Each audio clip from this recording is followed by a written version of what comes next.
Hello, my name is Becky Kiern, and I have been involved at the Music Row location since moving back to Nashville in about 2017, and it is my joy and pleasure to be with you today.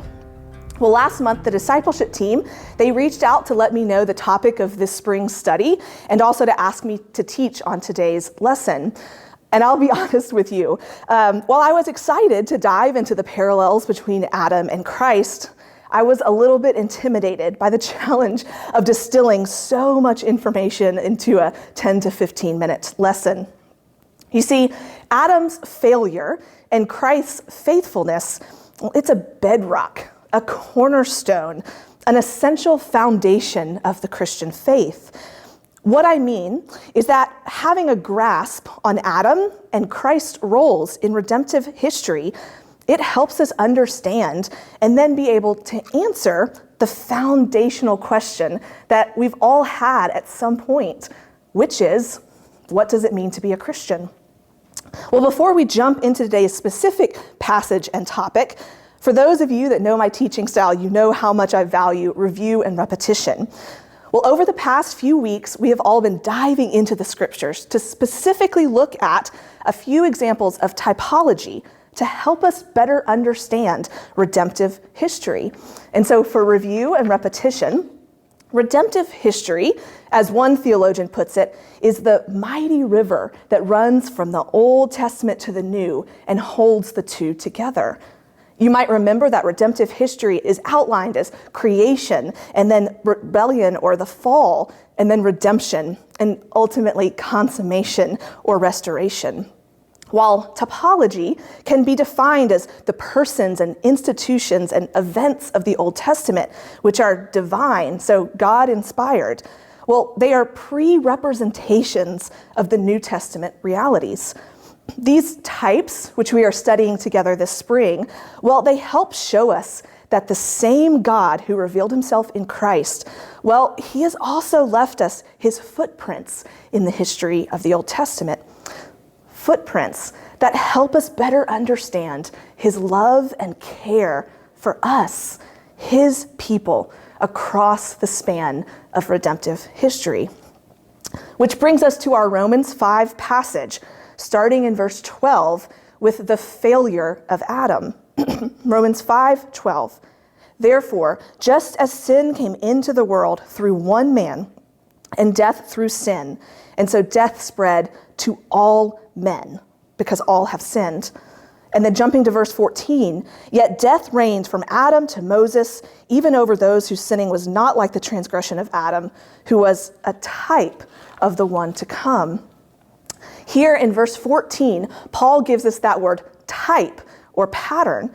So we are led to ask, how do Adam and Christ here named as the one who is to come, well, how do they pattern each other?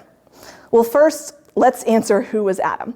So Genesis 1 and 2 tell us that he was the first human, that he was created, and then mankind after him with the unique quality to reflect his creator. He was made in God's likeness with the expressed purpose of imaging God. He was made very good. He was tasked to care for, to bless, and to help the whole earth prosper. He had direct communion with God. He could walk and talk and look at God without shield or veil. And he was placed in the paradise that was the Garden of Eden. But that paradise, well, it was not perfect. You see, Adam, in the paradise of Eden, he was able to choose obedience or disobedience, righteousness or rebellion. Or as St. Augustine put it, Adam was able to not sin, but he was also able to sin.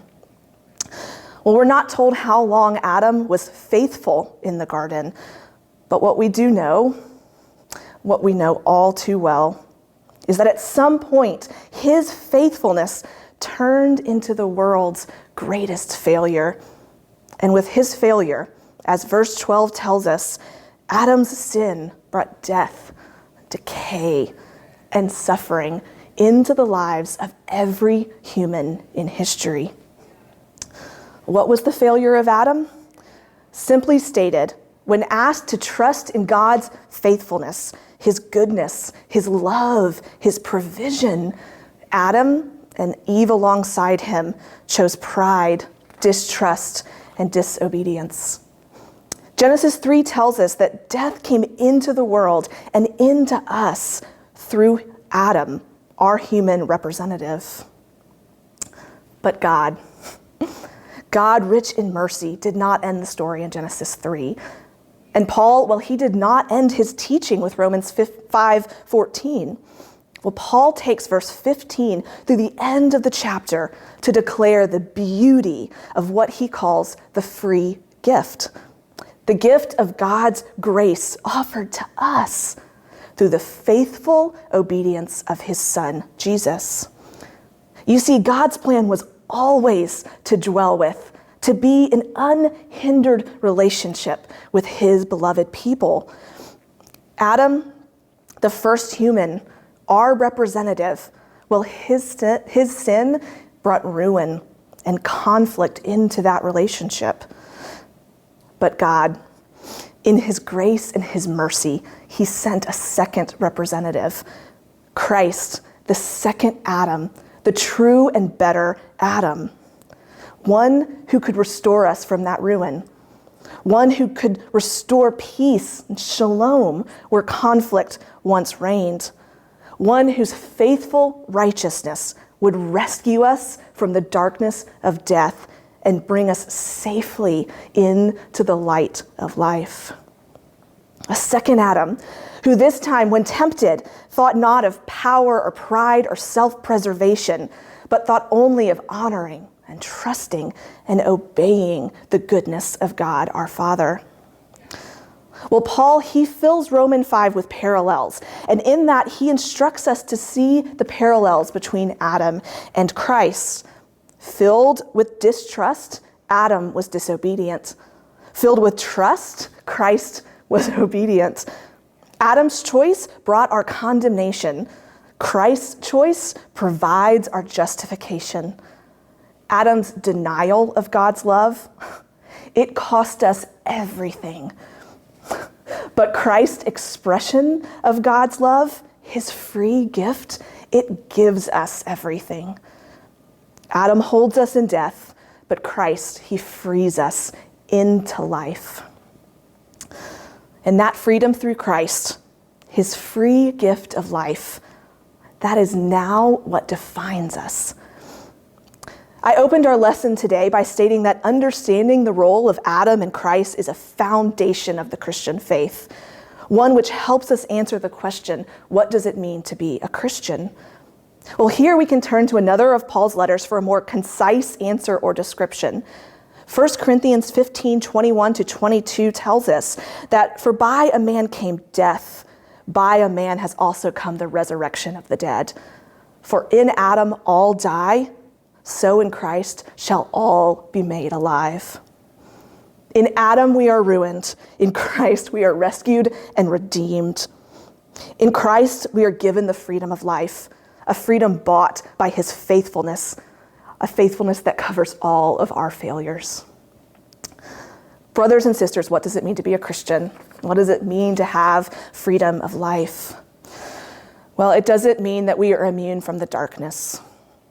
We live in a world ruined by the first Adam's rebellion, a world of global pandemics and racism and sexual abuse and confusion and rampant consumerism.